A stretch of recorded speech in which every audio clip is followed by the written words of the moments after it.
En este video, voy a mostrarles algo que ni el Jurado Nacional de Elecciones, ni la OMPE han querido medir. No es una opinión, es el resultado de aplicar técnicas estadísticas estándar a los datos electorales públicos del Perú. Técnicas que cualquier universidad, cualquier analista independiente, cualquier ciudadano puede verificarlo, y que ningún organismo oficial ha aplicado todavía.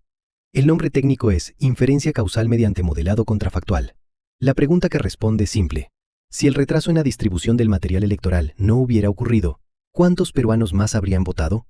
La respuesta es 773.805. Lo que la OMPE registra como ausentismo normal tiene tres capas que su análisis no separa. La primera es la base histórica. Usamos las elecciones de 2011 y 2016 como el comportamiento real de cada distrito, no el promedio nacional. La historia propia de cada lugar, de cada distrito. La segunda es el shock de pandemia. Las elecciones del 2021 no es la nueva normalidad. Es el piso más bajo del que cada distrito debía recuperarse. Lo usamos como evento de estrés, no como referencia. La tercera es la recuperación fallida. Si los distritos de perfil similar ya volvieron a su nivel histórico y un distrito no, ese distrito demuestra que hay un hueco que no tiene explicación natural. Ese hueco es lo que medimos. El análisis descansa en dos métodos de validez internacional. El primero es diferencia en diferencias. Comparamos la trayectoria de Lima y Callao frente a distritos similares del resto del país. Si Lima y Callao no se recuperaron al ritmo que su perfil indica, mientras otros sí lo hicieron, la estadística señala que hubo un factor externo que rompió la tendencia. Ese factor está documentado: el retraso en la distribución del material electoral.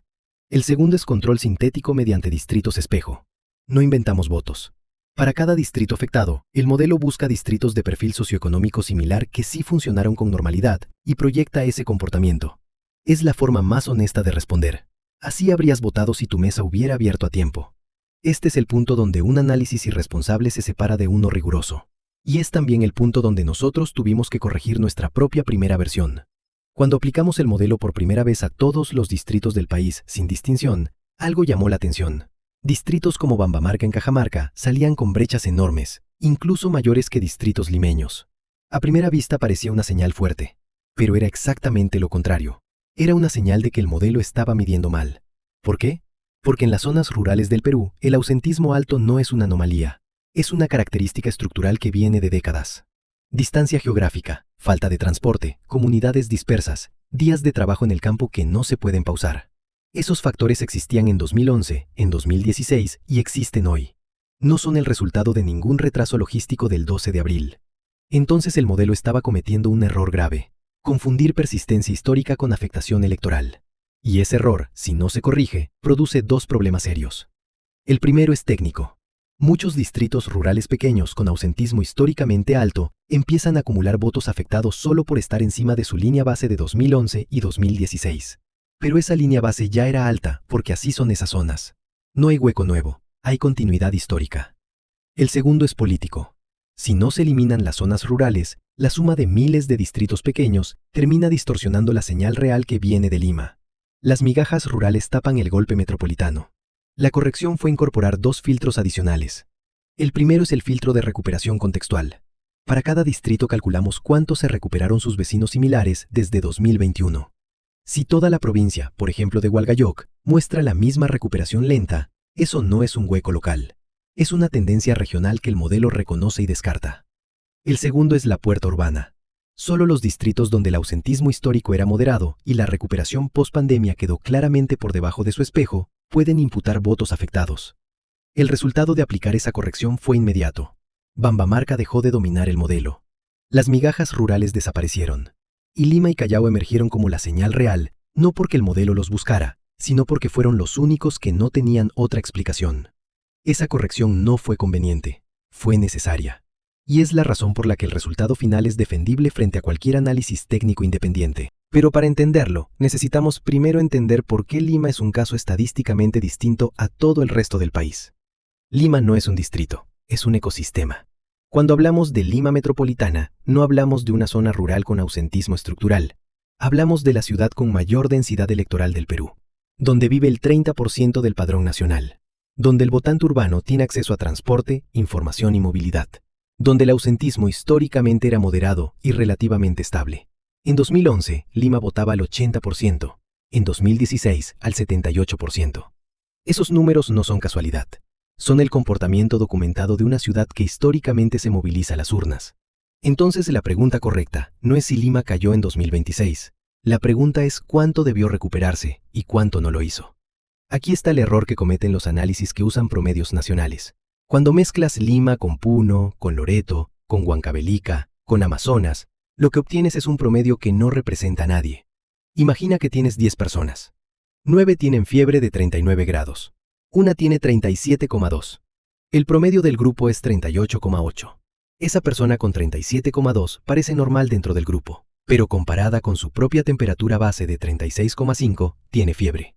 Eso es exactamente lo que pasa cuando comparas Lima con el promedio nacional, que incluye zonas rurales con ausentismo estructural alto. Lima parece normal, pero comparada con su propia historia, tiene fiebre. Los datos rurales no son neutros en ese promedio. Activamente ocultan la anomalía urbana porque arrastran el promedio hacia arriba y hacen que la caída de Lima parezca menor de lo que es. Tomemos un caso concreto. Echarate, en la convención Cusco, tiene ausentismo de 32% en 2011, 35% en 2016, casi 50% en 2021 y hoy sigue en 49%. A primera vista parece una señal enorme, pero cuando el modelo compara Echarate con sus distritos vecinos de la convención, todos muestran el mismo patrón. La misma recuperación casi nula desde 2021. No hay hueco local. Hay una tendencia regional estructural que el modelo reconoce y descarta. Echarate no imputa nada. Ahora toma San Juan de Miraflores. Ausentismo de 11,4% en 2011, 14% en 2016, 25,6% en 2021 y hoy tiene 28,8%. A primera vista no solo no se recuperó, sino que siguió subiendo. Pero sus distritos espejo urbanos comparables en otras ciudades ya están en 22%. San Juan de Miraflores debería estar ahí también. No está. Hay un hueco de 6 puntos que no tiene explicación en su propia historia ni en su entorno comparable. Si promedias esos dos distritos, el cusqueño con su ausentismo alto arrastra el número hacia arriba y el hueco de San Juan de Miraflores se diluye. Parece que todo está dentro de lo normal, pero no está dentro de lo normal. El promedio simplemente lo ocultó. ¿Por qué comparar Lima con Lima tampoco funciona? Aquí está la parte más fina del hallazgo y la más difícil de ver. Si el análisis compara San Juan de Miraflores con Villa El Salvador, ambos cayeron igual. Si compara Comas con Los Olivos, igual. Si compara Callao con Ventanilla, igual. Ninguno parece raro frente a su vecino limeño. Pero eso no significa que todo esté bien. Significa que el golpe fue metropolitano, que afectó a toda la ciudad de manera pareja. Y cuando un golpe es parejo, la comparación interna no detecta nada, porque todos los puntos de referencia están igualmente afectados. Es como intentar medir si una mesa está inclinada usando solo objetos que están encima de esa misma mesa. Todo parece nivelado porque todo está inclinado junto. La única forma de detectar ese tipo de golpe es salir de Lima y comparar con la trayectoria histórica propia de cada distrito y con distritos de perfil urbano similar que no tuvieron el retraso documentado. Cuando haces esa comparación, el resultado es claro. El retraso en la distribución del material electoral no afectó un barrio, afectó la ciudad. Y una ciudad de ese tamaño, fallando junta, produce 674,000 votos perdidos sin que ningún distrito parezca un outlier frente a su vecino. Eso no es ruido estadístico. Es la huella exacta de un golpe metropolitano que solo se ve cuando cambias el eje de comparación. Hasta aquí hemos mostrado el método. Ahora vienen los números que ese método produce. Y antes de exponer los números, quiero ser claro en algo. Estos no son votos inventados. Son votos estimados con la misma lógica que usan los economistas para medir el costo de una política pública, los epidemiólogos para medir el impacto de una enfermedad y los jueces en procesos internacionales para estimar daño electoral. Es una técnica estándar aplicada a un hecho documentado. De 1.892 distritos analizados, 1.759 tienen su caída explicada por la pandemia, por tendencia histórica o por comportamiento regional. El modelo los miró, encontró explicación y los descartó. Solo 133 distritos no tienen explicación razonable. Y de esos 133, el 87% está en Lima y Callao. El total de votantes cuya ausencia no tiene explicación estadística razonable es 773,805.